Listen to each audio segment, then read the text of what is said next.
Hey, ever had a situation where you felt that you were communicating with a brick wall? Like there was nothing you could possibly say that would change or even encourage the person to examine their beliefs? That's what we're going to be talking about today.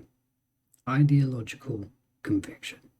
So, today I'm going to explain what ideological conviction is, how to notice it in yourself and others, and also provide you an example of probably the first time that I really noticed some kind of conviction was going on between two people. I've noticed it before, of course, but I really started looking at it in this moment. I want to talk to you a little bit about that one.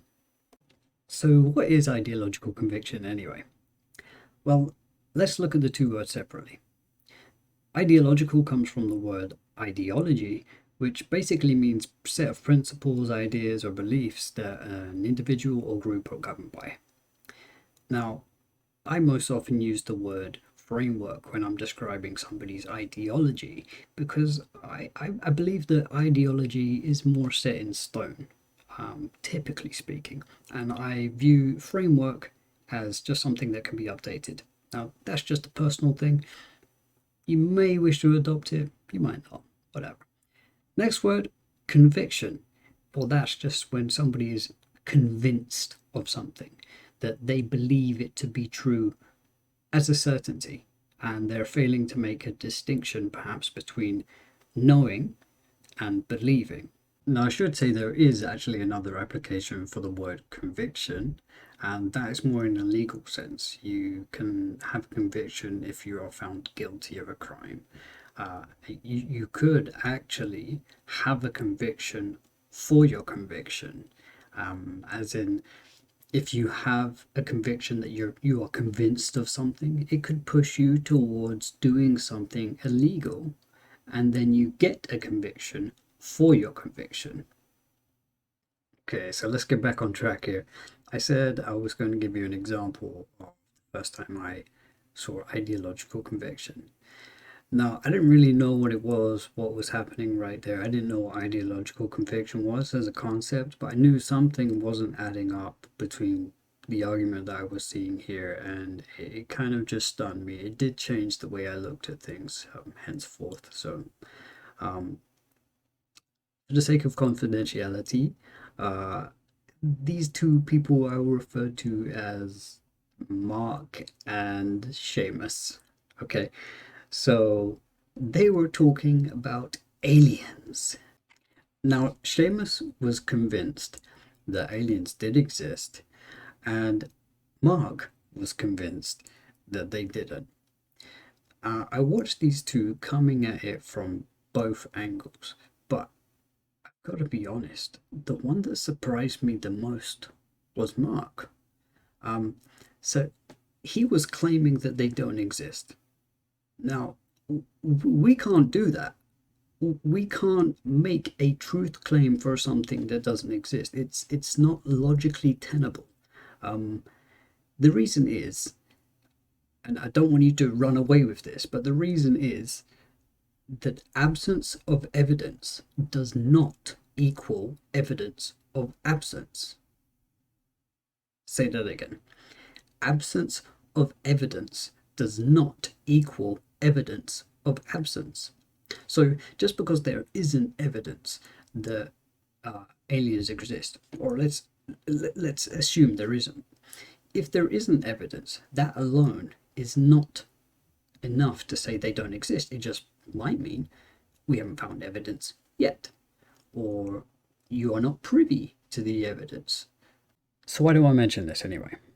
Well, if you value truth and you want to be right, and you assume that there is a correct answer to the questions you're facing, then it's important to understand also that there are many more reasons, many more ways even, for us to be wrong than there are for us to be right. So I remind myself often that to find the truth, you must remove the lies, and that's part of the deductive reasoning that I go through when I'm trying to make sense of something. I look for how the argument is wrong. But what about proving an argument right? That alone deserves a whole video unto itself, so I will do that in the future. But suffice to say, the only thing that we can do if we are concerned with finding the truth and we are concerned with intellectual honesty is that we can go with the framework that we have right now and make an argument, but be open to the idea that the argument that we are making is incorrect and that we just don't know why it is incorrect. Now, there's a sentiment that's attributed to a Greek philosopher named Socrates. The quotes vary in the ways that they're interpreted, but essentially the meaning, or essentially the quote is, I know one thing, that is that I know nothing. And this is something that we lack, generally speaking. We often have such certainty in the conclusions that we're making. And this was clearly seen between both Seamus and Mark in the topic that I mentioned before. Now, suffice to say, after the arguing was done and there was a lot of back and forth between them, neither of them won the argument. Neither of them shifted more or less on their ideological conviction. Seamus still certainly believed that the information that he had acquired was correct, and Mark also believed that the information that he had acquired was incorrect, or rather, the information that he had not acquired was correct. Now, I've had hundreds, literally hundreds, if not thousands, of discussions, debates, arguments with people over the years, and some more moderate, sure, but I found that when I'm speaking to somebody with an ideological conviction, it's quite clear to see. One is that they have an emotional investment in it. You can see that often. But one thing I can't say is that I have, with any degree of certainty, found out a methodology to use when I find somebody with an ideological conviction, with a idea that cannot shift, that will not shift,